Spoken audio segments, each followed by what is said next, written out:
ಅಣ್ಣ ತಮ್ಮಂದ್ರು ಬೆಳೆಯುತ್ತಾ ದಾಯಾದಿಗಳು ಅನ್ನುವ ಮಾತಿನಂತೆ ಇಲ್ಲೊಬ್ಬ ತಮ್ಮ ಅಣ್ಣನ ಮನೆಯ ಮುಂದೆ ತಿಪ್ಪೆಗುಂಡಿ ಹಾಕಿ ಸಮಸ್ಯೆ ಮಾಡುತ್ತಿರುವ ಘಟನೆ ಕೋಲಾರ ಜಿಲ್ಲೆಯ ಶ್ರೀನಿವಾಸಪುರ ತಾಲೂಕಿನ ಕೊಡಿಚೆರುವು ಗ್ರಾಮದಲ್ಲಿ ನಡೆಯುತ್ತಿರುವ ಆರೋಪ ಕೇಳಿಬಂದಿದೆ.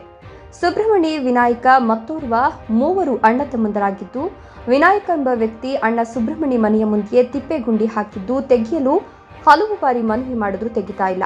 ಗ್ರಾಮದಲ್ಲಿ ಯಾರೇ ವ್ಯಕ್ತಿಗಳು ತೆಗೆಯಲು ಸೂಚನೆ ನೀಡಿದ್ರೆ ಅವರ ವಿರುದ್ಧ ತಿರುಗಿ ಬೀಳೋದು, ಅವಾಚ್ಯ ಶಬ್ದಗಳಿಂದ ನಿಂದಿಸೋದನ್ನ ಮಾಡ್ತಾರೆ.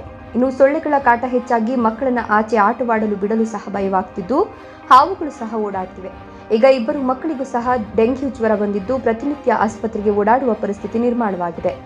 ದಡಸನೂರು ಗ್ರಾಮ ಪಂಚಾಯಿತಿ ಅಧಿಕಾರಿಗಳಿಗೆ ಮನವಿ ಮಾಡಿದ್ರೂ ಸಮಸ್ಯೆ ಬಗೆಹರಿಸ್ತಾ ಇಲ್ಲ. ಚರಂಡಿಗಳು ಸ್ವಚ್ಛತೆ ಇಲ್ಲ, ನಿಂತಲ್ಲೇ ನೀರು ನಿಂತಿದ್ದು ಸೊಳ್ಳೆಗಳ ಕಾಟ ತುಂಬಾ ಹೆಚ್ಚಾಗಿದೆ. ಹೀಗಾಗಿ ಸಂಬಂಧಪಟ್ಟ ಅಧಿಕಾರಿಗಳು ಕೂಡಲೇ ಎಚ್ಚೆತ್ತುಕೊಂಡು ಇತ್ತ ಕಡೆ ಗಮನ ಹರಿಸುವಂತೆ ಸುಬ್ರಹ್ಮಣಿ ಮನವಿ ಮಾಡಿದ್ದಾರೆ.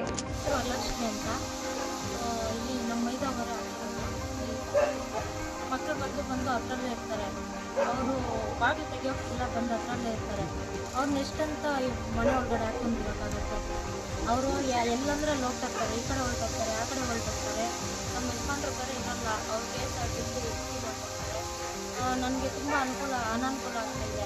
ಅವರು ಎಷ್ಟು ಮನೆಯಲ್ಲಿ ಬಾಗಿಲು ಹಾಕಿದ್ರೂ ಇರ್ತಾ ಇಲ್ಲ, ಬಂದು ಇದರಲ್ಲೇ ಇರ್ತಾರೆ. ಸೊಳ್ಳೆಗಳು ಜಾಸ್ತಿ. ನೈಟ್ ಆದರೆ ಮೆಸ್ ಕಟ್ಕೊಬೋದು, ಬೆಳಗ್ಗೆ ಟೈಮ್ ಮೆಸ್ ಕಟ್ಕೊಳ್ಳೋಕ್ಕಾಗಲ್ಲ. ಬೆಳಗ್ಗೆ ಟೈಮೆಲ್ಲ ಬಂದು ಕಚ್ತಾ ಇರ್ತವೆ. ತುಂಬ ಜಾಸ್ತಿ ಆಗೋಗಿದೆ ಸೊಳ್ಳೆಗಳು. ಅದರಿಂದ 7 ತಿಂಗಳು ಮಗುವಿಂದ ತಿಂಗಳಿಗೆ ಒಂದು 4 ಸಲ ಜ್ವರ ಬರ್ತಾಯಿದೆ. ಇವಾಗ 1.5 ವರ್ಷ ಆದಮೇಲೆ ಇವಾಗ ಡೆಂಗು ಇದಾಗಿದೆ.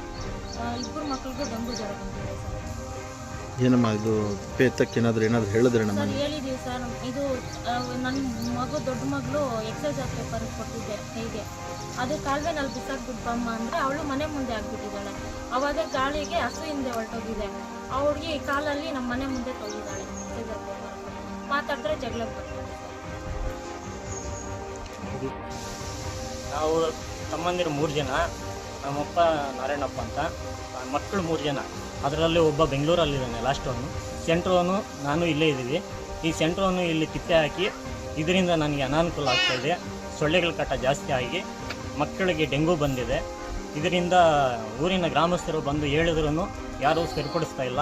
ಅವನು ತಿದ್ದುಕೊಳ್ತಾ ಇಲ್ಲ, ಎತ್ತಲ್ಲ ಅಂತ ಅವ್ರ ಮೇಲೇ ಗಲಾಟೆಗೆ ಹೋಗ್ತಾನೆ, ನಮ್ಮ ಮೇಲೇನು ಗಲಾಟೆಗೆ ಬರ್ತಾನೆ.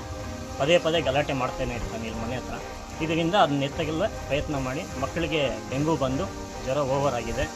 ಇದರಿಂದ ಸರಿಪಡಿಸ್ಬೇಕು.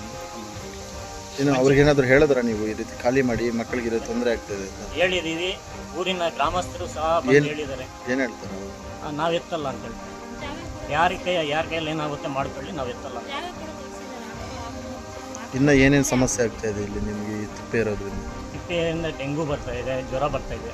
ನನಗೆ ಕಾಂಪೌಂಡ್ ಹಾಕ್ಕೊಳ್ಳೋಕ್ಕೆ ಅನಾನುಕೂಲ ಮಾಡ್ತಾಯಿದ್ದಾರೆ. ಇಲ್ಲಿ ಓಡಾಡೋಕ್ಕೂ ಅವ್ರಿಗೂ ತೊಂದರೆ ಆಗ್ತಾಯಿದೆ, ನಮಗೂ ತೊಂದರೆ ಆಗ್ತಾಯಿದೆ. ಮಕ್ಕಳೆಲ್ಲ ಬಂದು ಸೊಳ್ಳೆಗಳು ವಿಪರೀತ ಸೊಳ್ಳೆ ಬರ್ತದೆ. ಮಕ್ಕಳು ಆಚೆ ಬಿಡೋಕ್ಕಾಗಲ್ಲ. ಅವನ ಮಗನ ಬಂದು ಇಲ್ಲೆಲ್ಲ ತಿಪ್ಪೆನಲ್ಲೇ ಇಡ್ತಾನೆ ಕೈ. ಆ ಕಡೆ ಚಿರಂಡಿ ಐತೆ, ಆ ಕಡೆ ಹೋಗ್ತಾರೆ. ಅದರಿಂದ ನಾನು ಕಾಂಪೌಂಡ್ ಹಾಕ್ಕೋಬೇಕು ಅಂದ್ಬಿಟ್ಟು ರೆಡಿ ಮಾಡ್ತಾಯಿದ್ದೀನಿ. ಅದಕ್ಕೂ ತೊಂದರೆ ಮಾಡ್ತಾಯಿದೆ. ಹಾವುಗಳು ಸಹ ಇಲ್ಲಿ ಬರ್ತಾ ಇರ್ತವೆ, ಆ ಮನೆಯಲ್ಲೆಲ್ಲ ನುಗ್ತಾ ಇರ್ತವೆ ಹಾವುಗಳು. ಒಂದ್ಸಲಿ ಮನೆಯಲ್ಲಿ ನುಗ್ಗಿರೋದು ಒಬ್ಬ ಮುಳ್ಳಿ ಎಂಬ ಅವನು ಹಿಡ್ಕೊಂಡು, ಅದು ಸಹ ಫೋಟೋ ಸಮೇತ ಇದೆ, ಹಿಡ್ಕೊಂಡು ಆಚೆ ಬಿಟ್ಟಿದ್ದಾರೆ. ಈ ಥರ ಚಿಕ್ಕ ಮಕ್ಕಳಿಗೆ ಅನಾನುಕೂಲ ಆಗ್ತದೆ. ಪಂಚಾಯತಿಗೆ ಏನಾದರೂ ನೀವು? ಪಂಚಾಯತಿಗೂ ಅರ್ಜಿ ಕೊಟ್ಟಿದ್ದೀವಿ. ಮತ್ತು ಹಾಸ್ಪಿಟ್ಲವರು ಬಂದು ಮಾಜರ್ ಮಾಡ್ಕೊಂಡು ಬರ್ಕೊಂಡು ಹೋಗಿದ್ದಾರೆ. ಈಗ ತಮ್ಮ ಬೇಡಿಕೆ ಏನು?